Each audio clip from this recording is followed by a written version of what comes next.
नमस्कार. ईश्वरीला वल्लरीवरती खूपच संशय आलेला असतो. कारण वल्लरी रमाकांतच्या बेडरूमची झडती रात्रीच्या वेळी घेत असते.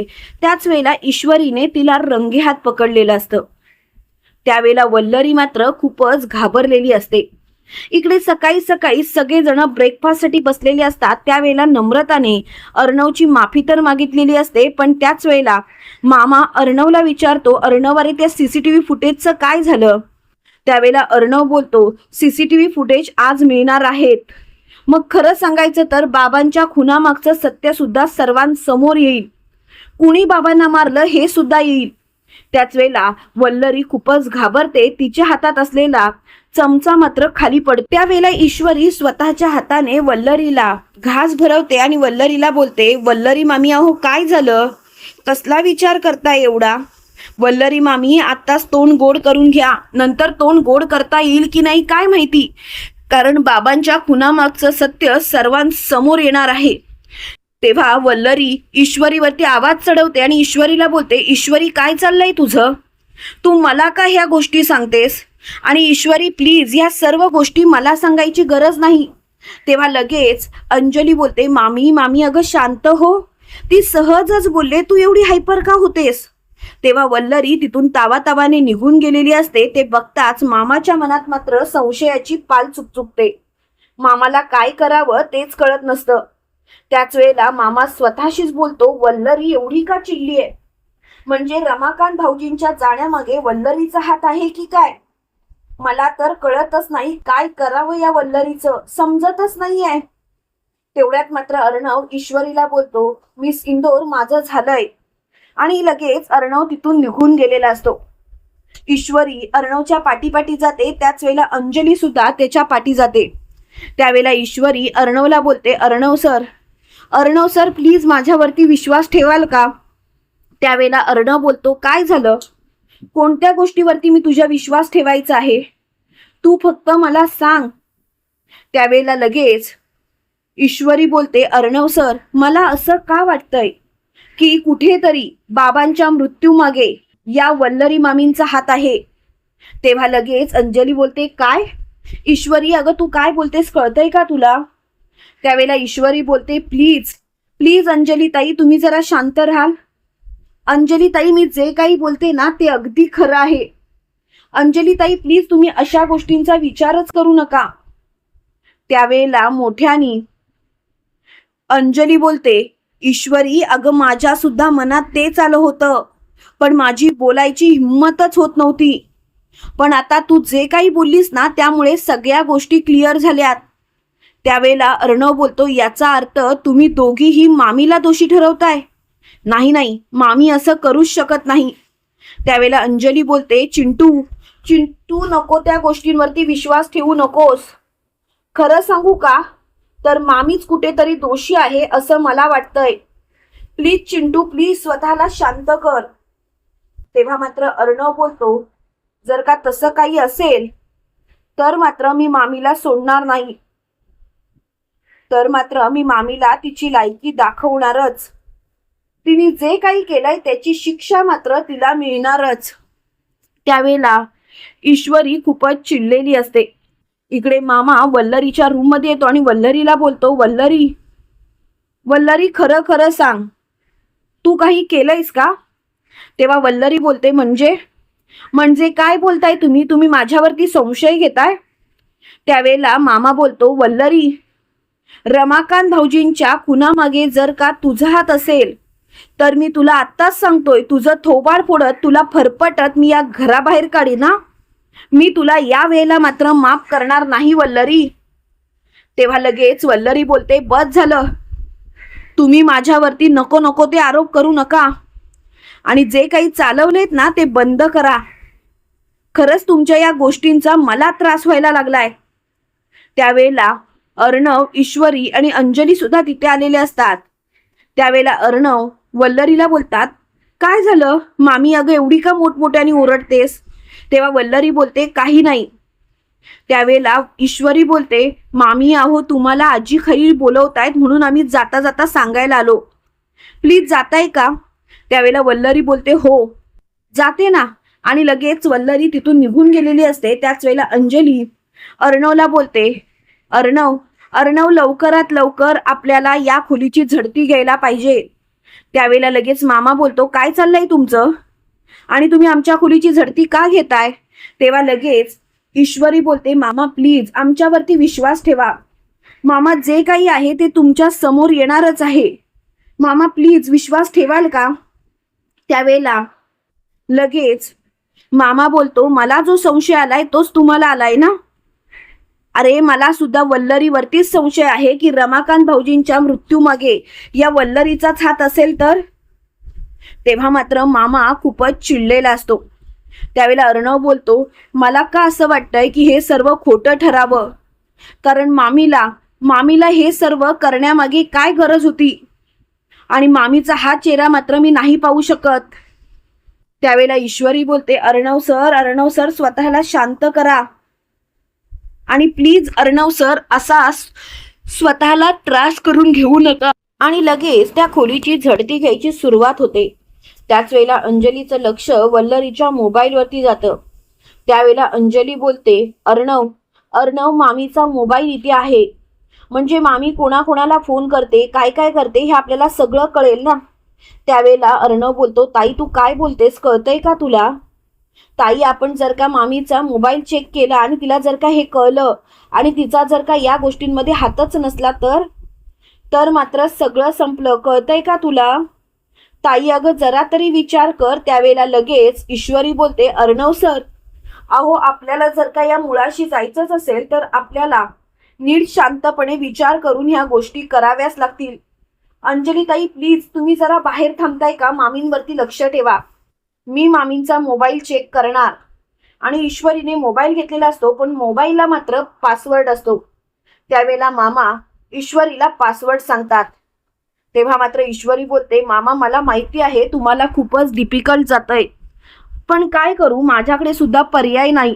त्यावेळेला लगेच मामा बोलतात, ईश्वरी अगं तू नको त्या गोष्टींचा विचार करूच नकोस. माझ्या मनात सुद्धा असं काही नाही. ईश्वरी मला पूर्णपणे खात्री आहे हे सर्व जे काही आहे ना ते फक्त आणि फक्त वल्लरीमुळेच होतंय. ईश्वरी तुम्हाला तर फक्त संशय आहे पण मला तर खात्री आहे हे सर्व वल्लरीच घडवून आणतीये. तेव्हा मात्र मामा असं बोलताच अर्णव बोलतो, हे जर का मामीने घडवून आणलं असेल तर मामीला मात्र मी सोडणार नाही.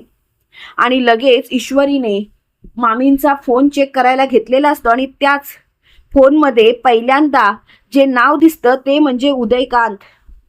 आणि उदयकांतचं नाव बघताच ईश्वरी मोठ्याने बोलते, उदयकांत. त्यावेळेला अर्णव बोलतो, ईश्वरी उदयकांतचा नंबर मामीच्या मोबाईलमध्ये काय करतोय? त्यावेळेला लगेच ईश्वरी बोलते, उदयकांतचा नंबरच नाही, मामी सारख्या उदयकांतलाच फोन करतायत. हे ऐकल्यानंतर अर्णवच्या पायाखालची जमीनच सरकते. अर्णव बोलतो, काय? वल्लरी मामी उदयकांतला फोन करते? त्यावेळेला ईश्वरी बोलते, थांबा आपण आहे ना मेसेज चेक करूया. आणि मेसेज चेक करत असताना वल्लरीने त्याच्यामध्ये लिहिलेलं असतं की खरोखर त्या रमाकांतला लवकरात लवकर संपवायची वेळ आली आहे, नाहीतर तो रमाकांत आपला घात करेल आणि आपल्याला आता शांत राहून चालणार नाही. तेव्हा मात्र ईश्वरी आणि अर्णव थबकतात. त्याच वेळेला मामा ईश्वरीला बोलतो, ईश्वरी अगं या बाईने काय केलंय बघ ना. या बाईने जे काही केलंय ना ते खूपच भयानक आहे. काय करू तेच मला कळत नाही. आता तर मला समजतच नाहीये की काय करावं ते. त्यावेळेला लगेच अर्णव बोलतो, बस झालं मामा, बस झालं. आता मात्र मी मामीला सोडतच नाही. तिचे सर्व कारस्थान मी सगळ्यांसमोर उघडं पाडणार. आणि अर्णव, मामा, ईश्वरी खाली येत असतात. त्याच वेळेला वल्लरी समोरून येते आणि ती बोलते, ईश्वरी कशाला खोटं बोललीस? आईनी तर मला बोलवलंच नव्हतं आणि तू मात्र हे खोटं बोललीस. त्यावेळेला लगेच अर्णव बोलतो, काय आहे ना मामी, ईश्वरी तर चांगल्यासाठी खोटं बोलली, पण तू काय केलंस? तू तर विश्वासघात केलास मामी. त्यावेळेला लगेच वल्लरी बोलते, काय झालंय अर्णव तू माझ्याशी असं का बोलतोयस? अर्णव जे काही आहे ते स्पष्टपणे बोल. त्यावेळेला अर्णव बोलतो, स्पष्टपणे? बोलतो ना चल. आणि अर्णवने वल्लरीचा हात धरलेला असतो आणि तिला फरफट्यात खाली आणलेलं असतं. सगळेजण खाली असतात त्यावेळेला अंजली अर्णवला बोलते, अर्णव काय चाललंय तुझं? त्यावेळेला लगेच अर्णव बोलतो, ताई ज्या गोष्टीसाठी आपण हिच्या बेडरूमची झडती घेतली त्याच गोष्टी खऱ्या ठरल्यात. तेव्हा मात्र अंजलीला धक्काच बसतो. तिला काय करावं तेच कळत नसतं. त्याच वेळेला अंजली मोठ्याने बोलते, काय म्हणजे बाबांच्या खुनामागे हिचा हात होता? तेव्हा लगेच वल्लरी बोलते, काही काय बोलताय तुम्ही? म्हणजे हा तुमचा सगळ्यांचा सापळा होता, तुम्ही मुद्दामून मला अडकवलं? त्यावेळेला आजी बोलते, वल्लरी हे सर्व काय आहे? वल्लरी रमाकांतच्या खुनामागे तुझा हात होता का? मला सांग.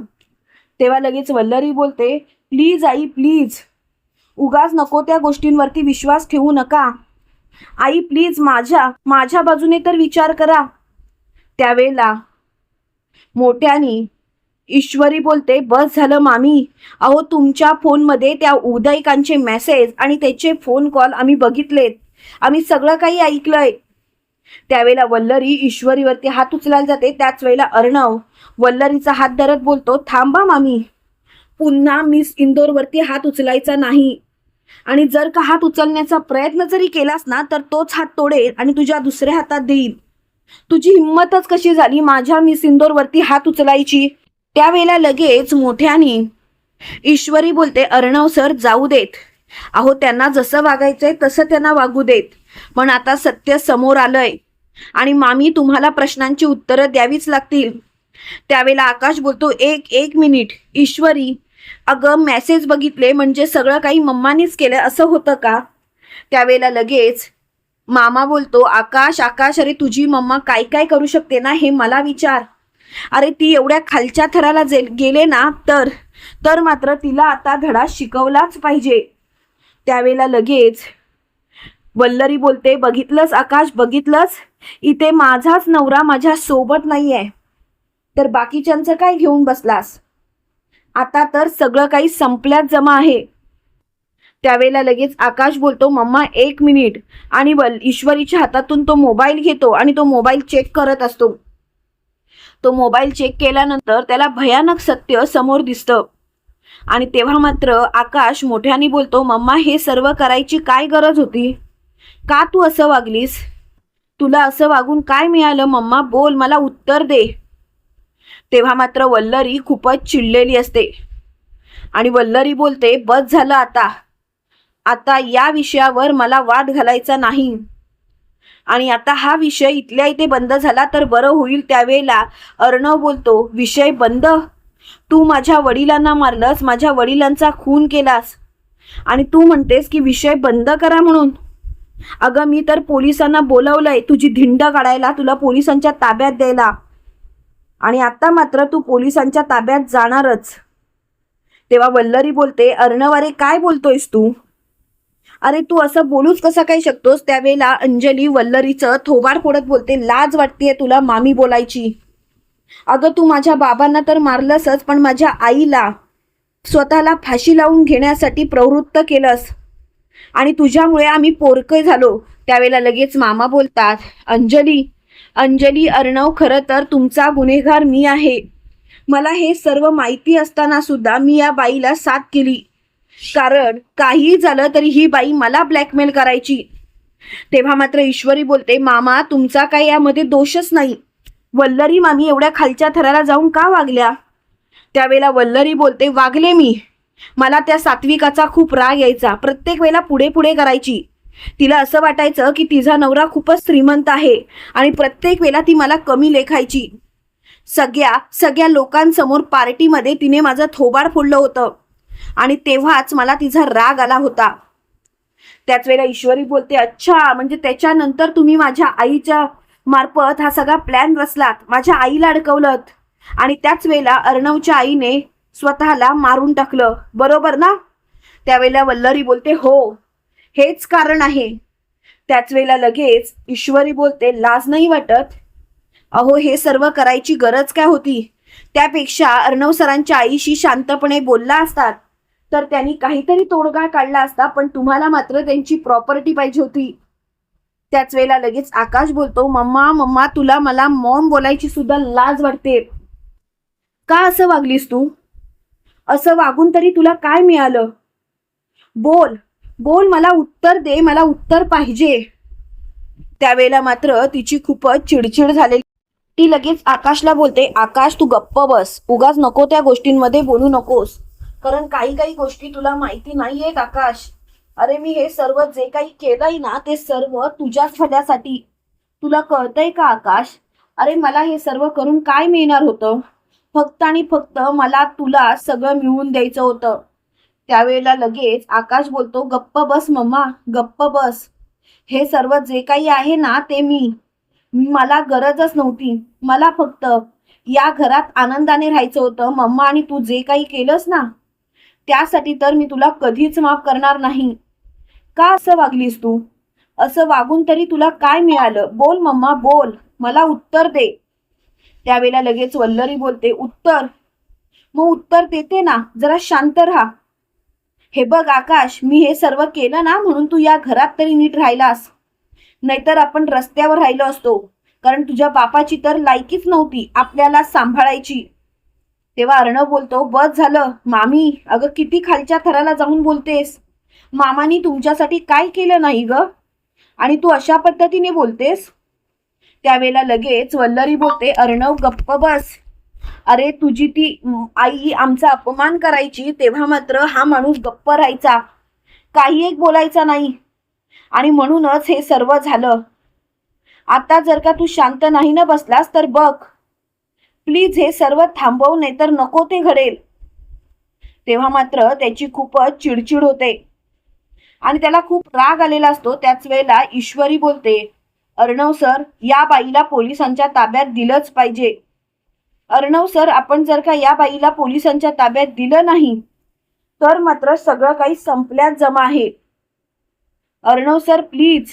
त्यावेळेला लगेच अर्णव बोलतो, तू नको काळजी करूस, मी आहे ना, मी सगळं काही नीट करेन, तुला काळजी करायची गरज नाही. तू जरा शांत राहा ईश्वरी.